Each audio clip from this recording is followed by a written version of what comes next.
السلام علیکم ورحمۃ اللہ وبرکاتہ۔ نہیں، مجھے جانے دو۔ ارے یار، کیا ہو گیا ہے؟ ایک رات ہی کی تو بات ہے، اور پھر تمہیں پیسے بھی تو اتنے مل رہے ہیں۔ میں اپنے شوہر کی بات پر دنگ رہ گئی، جو مجھے ایک رات کے لیے کسی اجنبی کے ہاتھوں بیچ رہا تھا۔ میرا شوہر مجھے کہنے لگا، تمہیں ہی تو شوق ہے امیر ہونے کا، پھر اب بھاگ کیوں رہی ہو؟ اور میں وہ وقت یاد کرنے لگی جب ابا چند روپے گھر لایا کرتے، اور ہر روز دال سبزی پکنے پر جب میں اماں ابا کو غریبی کے تانے دیتی، تو اماں جان کہنے لگتی کہ گھر بیٹھے روٹی مل رہی ہے تو رب کا شکر ادا کرو۔ ناشکری رب کو بالکل بھی پسند نہیں ہے، اور جب وہ رب کی ذات اپنی نعمتیں چھین لیتا ہے، نہ تب تم جیسے لوگ روتے ہیں کہ کاش ایک مرتبہ وہ وقت واپس آ جائے اور ہم رب کی ذات کا شکر ادا کرتے نہ تھکیں۔ مجھے بھی اب اماں کی باتیں یاد آ رہی تھی۔ تبھی اس لڑکے نے مجھے جھنجھوڑا کہ کیا سوچ رہی ہو؟ چلو میرے ساتھ، تمہارے شوہر نے مجھ سے تمہاری آج رات کے لیے پیسے لے لیے ہیں۔ مگر میں اس سے اپنا آپ چھڑوا کر وہاں سے بھاگی تھی۔ میں تیز تیز دوڑ رہی تھی، مگر میں جانتی تھی کہ میں زیادہ دور تک نہیں جا پاؤں گی۔ میری آنکھوں کے سامنے مسلسل اندھیرا چھا رہا تھا، آنکھیں دھندلا رہی تھیں۔ میں نے خود کی حالت پر جبر کیا، مگر میں رکی نہیں، مسلسل بھاگتی رہی۔ مگر اچانک میرے پاؤں پہ ٹھوکر لگنے سے میں زمین بوس ہو گئی تھی۔ میرے وجود میں درد کی ایک لہر دوڑی، اور پھر دیکھتے ہی دیکھتے میری آنکھوں کے آگے اندھیرا چھا گیا تھا۔ اور پھر جس وقت مجھے ہوش آیا، اس وقت میں ہسپتال میں موجود تھی۔ مجھے یہاں پر کون لے کر آیا میں نہیں جانتی تھی۔ میں نے آہستہ آہستہ اٹھنے کی کوشش کی تو ایک نرس بھاگتی ہوئی میرے پاس آئی، اور مجھے بیٹھے میں اس نے مدد کی۔ تبھی وہ کہنے لگی، شکر ادا کریں خدا کی ذات کا کہ اللہ تعالیٰ نے آپ کے ساتھ ساتھ اس معصوم ننھی کی بھی جان بچا لی ہے۔ میں حیرت اور بے یقینی سے نرس کی طرف دیکھنے لگی تھی۔ میں نے اس سے کہا کہ کیا مطلب ہے اس بات کا؟ مگر اس کی اگلی بات نے میرے پیروں تلے سے زمین کھینچ لی جب اس نے کہا کہ میں حاملہ ہوں۔ میں اس بچے کے ساتھ اکیلی کیسے رہوں گی؟ مجھے بس یہ بات ہی پریشان کر رہی تھی۔ میرے ماں باپ اس قابل نہیں تھے کہ وہ اب میرے ساتھ ساتھ اس بچے کا بھی بوجھ اٹھا پاتے، لیکن میں نے ہمت نہ ہاری اور خاموشی سے ایک فیکٹری میں کام کرنے لگی۔ اللہ تعالیٰ نے مجھے ایک بیٹی سے نوازا تھا، میں اس کو بھی اپنے ساتھ فیکٹری لے جاتی۔ مگر ایک روز میری ملاقات اپنے شوہر سے ہو گئی۔ اگلے ہی لمحے مجھے معلوم ہوا کہ میری بیٹی تو میرا نام تسلیم ہے۔ مجھے امیر ہونے کا بہت شوق تھا۔ شاید اس کی وجہ یہ تھی کہ ابا جان نے صرف گھر کی ضروریات پوری کی۔ میں امیر ہونا چاہتی تھی اور ہر وقت اپنے ماں باپ کو کوستی رہتی۔ میرے ماں باپ مجھے کہتے کہ اللہ تعالیٰ نے جو دیا ہے اس میں خوش رہنا سیکھو، ورنہ ناشکری کرنے والوں سے اللہ سب کچھ چھین لیتا ہے۔ مگر مجھے کبھی ان کی بات کی سمجھ نہیں آئی۔ انہی دنوں میرا رشتہ آیا۔ لوگ بہت امیر تھے، مگر نہ جانے کیوں اماں اس رشتے پر مطمئن نہ تھیں۔ ماؤں کو جیسے الہام ہو جاتا ہے، ویسے ہی شاید میری اماں کو بھی الہام ہو گیا تھا۔ مگر میں باضد تھی کہ مجھے یہاں پر ہی شادی کرواؤں گی۔ وجہ صرف یہ تھی کہ میرے سسرال والے بہت امیر تھے۔ میں دلہن بنی بیٹھی تھی۔ اماں جان کہنے لگی کہ نہ جانے کیوں مجھے ابھی بھی خوف محسوس ہو رہا ہے۔ ایسا لگ رہا ہے جیسے تم پر کوئی مصیبت آنے والی ہے۔ میں نے غصے سے اماں سے کہا کہ اماں، آج کے دن تو ایسی باتیں نہ کہیں۔ اماں کہنے لگی، میں تمہیں بد دعا نہیں دے رہی، بس گھبرا رہی ہوں۔ خدا تمہارے نصیب اچھے کرے۔ مگر اماں کا الہام اس دن سچ ثابت ہو گیا جس دن میں رخصت ہو کر اپنے سسرال گئی۔ جب میں نے اپنی نندوں کو دیکھا تو ان کا لباس دیکھ کر میں حیران رہ گئی تھی۔ تبھی پاس بیٹھے میں نے اپنے شوہر سے کہا کہ آپ کی بہنوں نے لباس کیسا پہن رکھا ہے؟ تبھی میرے شوہر کہنے لگا، ہمارے گھر میں تو ایسا ہی لباس پہنا جاتا ہے، اور تمہیں بھی ایسا ہی پہننا پڑے گا۔ اب تم غریب گھر سے جا رہی ہو تو اس میں ہمارا کوئی قصور نہیں ہے۔ تمہیں ہمارے ساتھ قدم سے قدم ملا کر چلنا ہوگا۔ میں نے اپنے شوہر کی بات بہت مشکل سے ہضم کی، ورنہ اس کی بات سے میری آنکھوں میں آنسو آ گئے تھے۔ میں نہیں جانتی تھی کہ امیروں کے لباس اس طرح کے ہوتے ہیں، نامکمل۔ مگر آنکھیں تو تب کھلی جب میں سسرال رخصت ہو کر گئی۔ وہاں کا ماحول دیکھ کر مجھے کراہت محسوس ہونے لگی۔ گھر کے اندر داخل ہوتے ہی ایک گندی بدبو مجھے محسوس ہوئی۔ گھر میں داخل ہوتے ہی مجھے متلی کا احساس ہونے لگا۔ میں نے اپنے شوہر سے پوچھا کہ یہ بدبو کس چیز کی ہے، تو وہ مجھے کہنے لگا، کون سی بدبو؟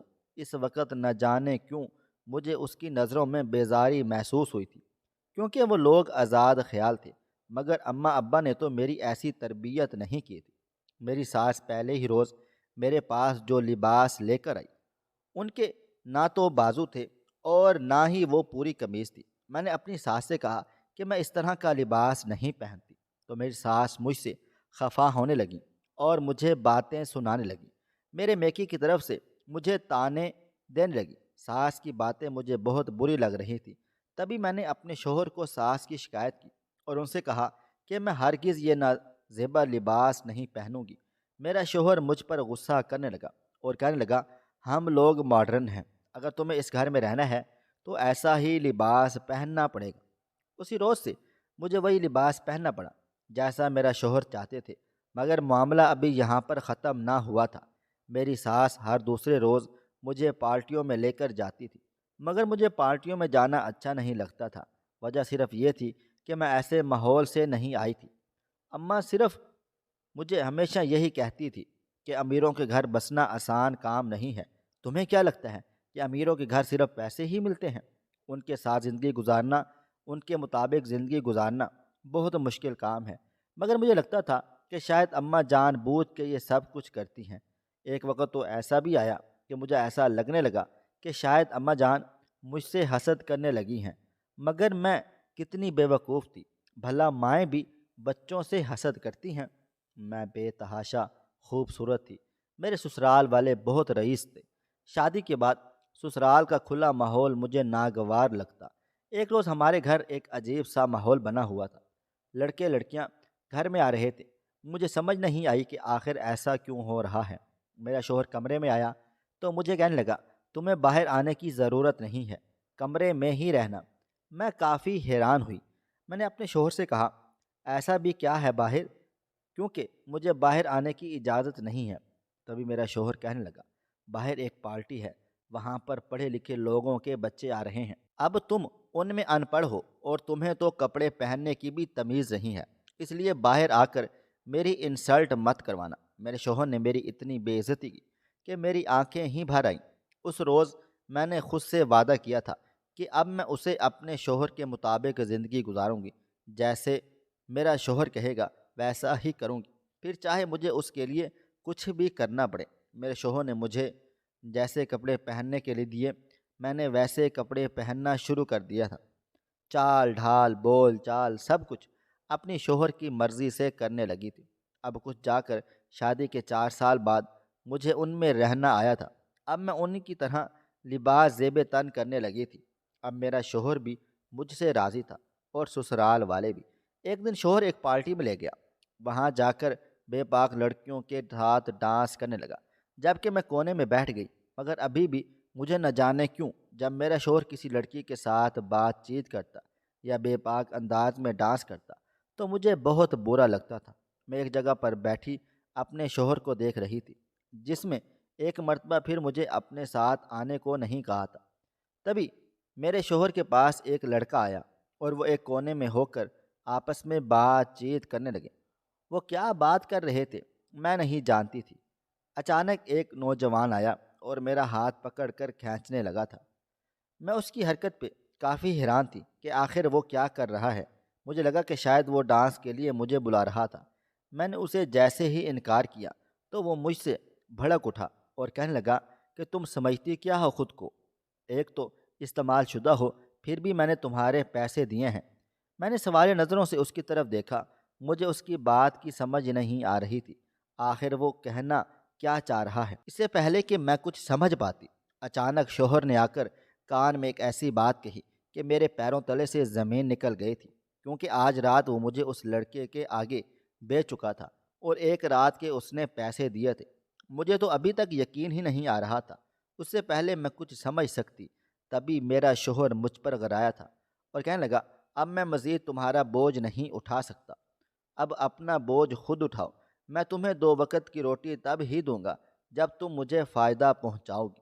میں نے بے یقینی سے آنکھیں پھاڑے اپنے شوہر کو دیکھ رہی تھی۔ مجھے ابھی تک یقین ہی نہیں آ رہا تھا کہ میرا شوہر مجھے کسی کے آگے بیچ رہا تھا۔ تبھی میرا شوہر مجھے کہنے لگا، آج سے تم بھی وہی کام کرو گی جو میری پہلی 3 بیویاں کرتی تھیں۔ آج تو انکشافات پر انکشافات ہو رہے تھے کہ یہ معجزہ کیا تھا۔ اسی وقت میری نظروں کے سامنے اپنے ماں باپ کا چہرہ لہرایا اور اپنی اماں جان کی وہ بات یاد آنے لگی جب میری اماں جان مجھے کہہ رہی تھی کہ اس رشتے پر نہ جانے کیوں میرا دل بہت زیادہ گھبرا رہا ہے، اور مجھے لگ رہا تھا شاید اماں جان میری خوشیوں سے حسد کر رہی ہیں۔ بھلا مائیں بھی اپنے بچوں کی خوشیوں سے حسد کرتی ہیں؟ میں نے اپنے شوہر سے کہا، میں تمہاری بیوی ہوں، تمہاری عزت ہوں، اور تم ہو کہ میری ہی عزت نیلام کر رہے ہو۔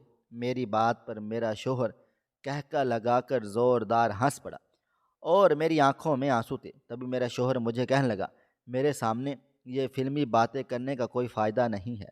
تمہیں کیا لگتا ہے تمہاری ان کتابی باتوں سے مجھے تم پر ترس آ جائے گا؟ یہ کام تو تمہیں کرنا ہی ہوگا، ورنہ ہمارا گھر کیسے چلے گا؟ میری باقی دونوں بیویاں بھی یہ کام کاج کرتی ہیں۔ میں کھڑی ہوئی اور اپنے شوہر کے پاس گئی اور اس کا گریباں جھنجھوڑ کر کہنے لگی، اگر تمہیں میری عزت پیاری نہیں ہے تو میں اب مزید تمہارے ساتھ نہیں رہ سکتی، مگر میں مر کر بھی یہ کام نہیں کروں گی۔ تم نے ایسا سوچا بھی کیسے کہ میں ان پڑھ ضرور ہوں مگر اچھے خاندان سے تعلق رکھتی ہوں، جہاں اپنی عزتوں کو محفوظ رکھنا ہی سکھایا جاتا ہے۔ ہمارے ہاں کے مرد بھی اتنے خوددار ہیں کہ اپنی بیوی بہنوں کو پردے میں رکھتے ہیں تاکہ کوئی ان کی عزت پر انگلی نہ اٹھا سکے، مگر تم نے کچھ نہیں کیا میرے ساتھ۔ رئیس ہونے کا مطلب ہے بے حیائی ہونا۔ اگر مجھے اس بات کا علم ہوتا تو میں کبھی بھی تم سے شادی نہ کرتی، مگر مجھے اس بات کا افسوس ہمیشہ ہی رہے گا کہ میں نے اپنی ماں کے خلاف جا کر تم جیسے گھٹیا انسان سے شادی کی۔ اتنا کہہ کر میں وہاں سے جانے والی تھی جب میرے شوہر نے میرا ہاتھ پکڑ لیا اور مجھے کہنے لگا، تم ایسے نہیں جا سکتی، میں نے تمہارے پیسے لے لیے ہیں۔ مگر اسی وقت نہ جانے کیوں مجھ میں کہاں سے اتنی ہمت آ گئی کہ میں اپنے شوہر کو دھکا دے کر کلب سے باہر کی طرف بھاگی۔ میرا شوہر اور وہ لڑکا بھی میرے پیچھے بھاگا تھا۔ مجھے تو سمجھ ہی نہیں آ رہی تھی کہ میں کیا کروں۔ مسلسل بھاگنے کی وجہ سے اب میں تھکنے لگی تھی، مجھ میں اتنی ہمت باقی نہیں تھی کہ اب میں مزید بھاگ سکتی۔ تبھی میں نے دیکھا ہی نہ اور میں منہ کے بل زمین پر گر پڑی تھی۔ میں ہسپتال میں بیٹھی ہوئی تھی جب مجھے ایک نئی خبر ملی کہ میں حاملہ ہوں۔ میرے لیے یہ بہت بڑی خوشی کی بات تھی، مگر میں اس بات پر بہت زیادہ افسردہ ہو گئی تھی کہ آج اگر میں خود کو نہ بچا پاتی تو اس بچے کا کیا ہوتا، اور اس کا باپ کتنا بدقسمت تھا جس نے اپنی اولاد کی قدر نہ جانے۔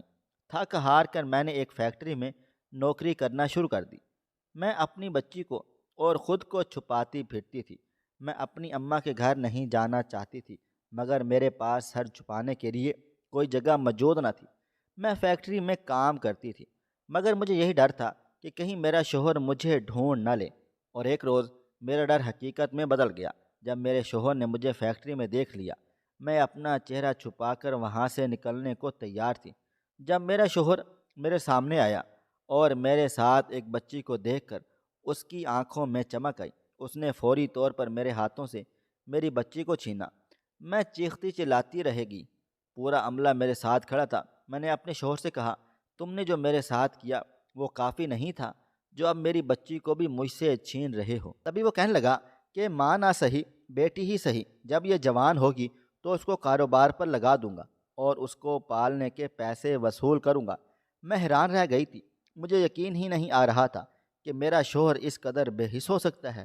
مجھے تو لگا تھا کہ شاید وہ بس میرے ہی معاملے میں ہے بے حس، مگر یہاں تو اس نے ہر حد پار کر ڈالی تھی۔ مگر اب میں مزید برداشت نہیں کر سکتی تھی۔ تبھی میں چیختی ہوئی اس کے پاس پہنچی اور اسے کہا کہ کچھ خیال ہے تمہیں، یہ تمہاری سگی اولاد ہے۔ اس نے حیرت اور بے یقینی سے میری طرف دیکھا جیسے اسے یقین نہ آیا ہو۔ 2 سال ہو چکے تھے، ہم دونوں نے ایک دوسرے کو کبھی دیکھا نہیں تھا۔ اس نے میری بیٹی کی طرف دیکھا اور کہنے لگا، تم جھوٹ بول رہی ہو، ایسا نہیں ہو سکتا، یہ میری بیٹی نہیں ہو سکتی۔ میں طنزیہ مسکرانے لگی اور اسے کہا کہ کاش یہ تمہاری بیٹی نہ ہوتی، کم از کم مجھے یہ خوف نہ ہوتا کہ تم نے جو کس کی بیٹیوں کے ساتھ کیا ہے، کل کو خدا نہ خواستہ تمہاری بیٹی کے ساتھ بھی یہ سب کچھ ہو سکتا ہے۔ تبھی میرا شوہر مجھے کہنے لگا، نہیں تم جھوٹ بول رہی ہو تاکہ مجھے پھنسا سکو۔ میں نے اس کی طرف حیرانگی سے دیکھا اور کہا کہ میں اتنی کم ظرف نہیں ہوں اپنی بیٹی کا استعمال کروں۔ باپ تو اس کا بے حس نکلا، اب ماں بھی بے حس نکلتی تو اس معصوم پر کیا گزرتی۔ تبھی وہ دیوانہ وار اسے چومنے لگا اور کہنے لگا، نہیں ایسا نہیں ہو سکتا، میری بیٹے کے ساتھ کوئی غلط نہیں کر سکتا، میں اس کو اپنے پاس رکھوں گا چھپا کر سب سے۔ مگر میرے چہرے سے مسکراہٹ غائب ہی نہیں ہو رہی تھی۔ میں دیکھ رہی تھی کہ وہ شخص جس کو کسی کی بیٹی کی عزت کی پرواہ نہیں تھی، آج اپنی بیٹی اپنے بازو میں پکڑے کس طرح بے چین کھڑا ہوا تھا، جیسے اس کی روح ہی اس سے چھیننے کی کوشش کی ہو کسی نے۔ میں اس کے پاس گئی اور کہا کہ دیکھ رہے ہو، مکافات عمل یہی مکافات عمل ہے خدا کا۔ بہت غرور تھا نا تمہیں اپنی مردانگی پر، اب دیکھو خدا نے تم سے کیسا بدلہ لیا، تمہارے ہاتھوں میں تمہاری ہی اولاد ہے، اور وہ بھی بیٹی کی صورت میں۔ تبھی وہ پھوٹ پھوٹ کر رونے لگا۔ مجھے تو یقین ہی نہیں آ رہا تھا کہ یہ وہی شخص ہے جس نے میرے ساتھ اتنا غلط کیا، میری عزت بیچ ڈالی، مجھے ایک نامحرم کے حوالے کرنے والا تھا۔ اب اپنی بیٹی کی کس قدر فکر ہو رہی ہے، مجھے اس پر غصہ نہیں آ رہا تھا اور اس وقت اس پر ترس آ رہا تھا۔ میں نے اسے مخاطب کیا اور کہا کہ تم جانتے ہو مجھے تم پر غصہ نہیں آ رہا بلکہ تم پر ترس آ رہا ہے، تم کس قدر بے بس لگ رہے ہو۔ ایسے ہی میں بے بس تھی تب جب تم نے میرا سودا کر دیا تھا، اب میری بے بسی کا احساس ہوا تمہیں۔ تمہارے لیے تو یہی سزا کافی ہے کہ تم ساری زندگی اسی ڈر کے ساتھ گزارو گے کہ جو کچھ تم نے دوسروں کی بیٹیوں کے ساتھ کیا، کہیں تمہاری بیٹی کے ساتھ وہ سب نہ ہو جائے۔ میری بات پر وہ میرے پیروں میں گر گیا اور میرے آگے ہاتھ جوڑ لیے اور کہنے لگا، مجھے معاف کر دو، تم ایسے مت کہو، ہماری بیٹی کو کچھ نہیں ہوگا، میں اسے کبھی تنہا نہیں چھوڑوں گا۔ تبھی میں نے اس کی آنکھوں میں آنکھیں ڈال کر کہا، تم اس کی جتنی حفاظت کرنا چاہتے ہو کر سکتے ہو، لیکن ہو سکتا ہے کل کو جہاں تم اس کی شادی کرو گے اگر اسے بھی تمہارے جیسا شوہر مل گیا تو پھر کیا کرو گے؟ وہاں سے کیسے اس کی عزت اور جان بچاؤ گے؟ میں اس کی روح پر زخم دے رہی تھی، اسے اس بات کا احساس دلا رہی تھی کہ اس نے جو میرے ساتھ کیا وہ بہت غلط تھا، اور میں جانتی تھی کہ وہ شوہر جیسا بھی ہو مگر وہ باپ اچھا ثابت ہونے والا تھا۔ میری آنکھوں میں آنسو تھے، میں اپنی بچی کے لیے سب کچھ کہہ رہی تھی، میرے دل کو کسی صورت بھی سکون نہیں آ رہا تھا، لیکن اپنے شوہر کو سبق سکھانا بھی میرے لیے بہت زیادہ ضروری تھا۔ میں نے اپنے شوہر سے کہا، میں اس کو تمہارے پاس نہیں چھوڑ سکتی، تم اس قابل ہی نہیں ہو کہ تمہیں اس بچے کی ذمہ داری دی جائے۔ میرا شوہر میرے آگے ہاتھ جوڑ کر کھڑا تھا اور مجھ سے مسلسل التجا کر رہا تھا کہ میں ایسا نہ کروں، مگر میں نے اس سے اپنی بیٹی چھین لی۔ میں جانتی تھی کہ اس سے میرے شوہر کو بہت تکلیف پہنچے گی، مگر میں نے اس کا لحاظ نہ کیا اور اپنی بیٹی کے لیے اپنے گھر آ گئی۔ میں نہیں جانتی تھی کہ وہ اپنی بیٹی کے لیے اس قدر پاگل ہو جائے گا، اس قدر دانہ دیوانہ ہو جائے گا۔ شام ہوتے ہی وہ میرے گھر کے باہر تھا، میرے گھر کا دروازہ کھٹکا تو اماں جان کہنے لگی، بیٹی باہر دیکھو کون ہے۔ میں صبح سے ہی چپ چاپ تھی، میں نے اماں جان کو کچھ نہیں بتایا تھا کیونکہ میں جانتی تھی کہ اماں جان یہ دکھ برداشت نہیں کر سکتی تھی۔ میں نے دروازہ کھولا تو سامنے ہی میرا شوہر کھڑا تھا۔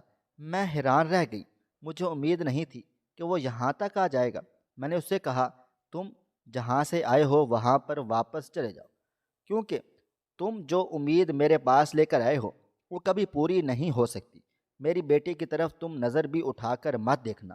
میرا دکھ ایک مرتبہ پھر سے تازہ ہو گیا اور میرا دل چاہ رہا تھا کہ اب کی مرتبہ میں اپنے شوہر کو ختم کر دوں، اس کو مار دوں۔ میں نے اس سے کہا کہ اس سے پہلے کہ میرے ہاتھوں کچھ غلط ہو جائے یہاں سے چلے جاؤ۔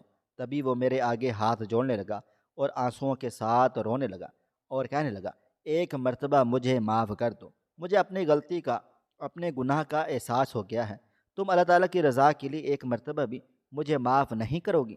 مگر میرے دل و دماغ میں ایسا ڈر بیٹھ گیا تھا کہ مجھے اس کی کوئی بھی دلیل، اس کی کوئی بھی وضاحت مجھ پر اثر نہ کر رہی تھی۔ میں نے اس سے کہا، میں تمہیں اپنی بیٹی کے پاس بھٹکنے بھی نہیں دے سکتی ہوں، مجھے کیا معلوم کل تم میری بیٹی کے ساتھ کیا سلوک کرو۔ تبھی وہ کہنے لگا، میں سمجھ سکتا ہوں کہ تمہیں اس بات کی بہت تکلیف ہے اور تمہارے دل میں ڈر بھی ہے، مگر میں تم سے وعدہ کر رہا ہوں میں کبھی کوئی ایسی حرکت نہیں کروں گا۔ میں نے اس سے کہا کہ تمہارے لیے یہی بہتر ہے کہ تم مجھے اور اپنی بیٹی کو بھول جاؤ۔ میں تو اب کی صورت تمہارے پاس نہیں آؤں گی، البتہ تمہاری بیٹی بھی وہاں نہیں جائے گی، تم ساری زندگی اس کے لیے ترسو گے۔ ہم دونوں کی بحث سن کر اماں جان باہر آئیں اور کہنے لگی، کون آیا ہے؟ کس سے اتنی بحث کر رہی ہو؟ مگر سامنے میرے شوہر کو کھڑا دیکھ کر وہ ایک دم ڈر گئے اور کہنے لگی، کیا لینے آئے ہو تم یہاں پر؟ کیا میری بیٹی کی زندگی برباد کرنے کے بعد تمہیں سکون نہیں آیا؟ وہ شخص جس میں اتنی اکڑ اور انا تھی کہ وہ اپنے گھر والوں کو منہ لگانے کو تیار نہ تھا، آج وہ میری اماں کے پیروں میں گر گیا اور کہنے لگا، مجھے اپنے گناہوں کا علم ہو گیا ہے، مجھے معاف کر دیں، میں آپ کی بیٹی کو بہت خوش رکھوں گا۔ ایک مرتبہ اسے کہیں کہ مجھے معاف کر کے میرے ساتھ چلے، میری بیٹی کو مجھ سے دور نہ کرے۔ مگر میں نے اماں جان سے کہا، اماں جان میں اس کے ساتھ جا کر اپنی زندگی تباہ نہیں کرنا چاہتے، جس نے مجھے ایک دفعہ میرا لحاظ نہیں کیا میں اس پر کس طرح دوبارہ بھروسہ کر لوں؟ اماں نے کہا، بیٹا تم خدا سے معافی مانگو، ہو سکتا ہے کہ وہ اس کے دل میں رحم ڈال دے، لیکن جو تم نے کیا ہے اس کے بعد اس کا تمہارے ساتھ جانا مجھے مناسب نہیں لگ رہا۔ میرا شوہر واپس جا چکا تھا، مگر میں نے دیر نہ کی اور جلدی سے جلد خلا کے پیپر تیار کروا لیے اور اپنے شوہر سے خلا لے کر عمر خود کو محفوظ کر لیا، نہ صرف خود کو بلکہ اپنی بیٹی کو بھی۔ حقیقت یہی ہے کہ ہم جو اتنے پیسے پہ مرتے ہیں وہی ہماری تباہ و بربادی ہے۔ مزید ایسی سبق آموز واقعات اور کہانیوں کے لیے ہمارے چینل کو سبسکرائب کر لیں۔ اللہ حافظ۔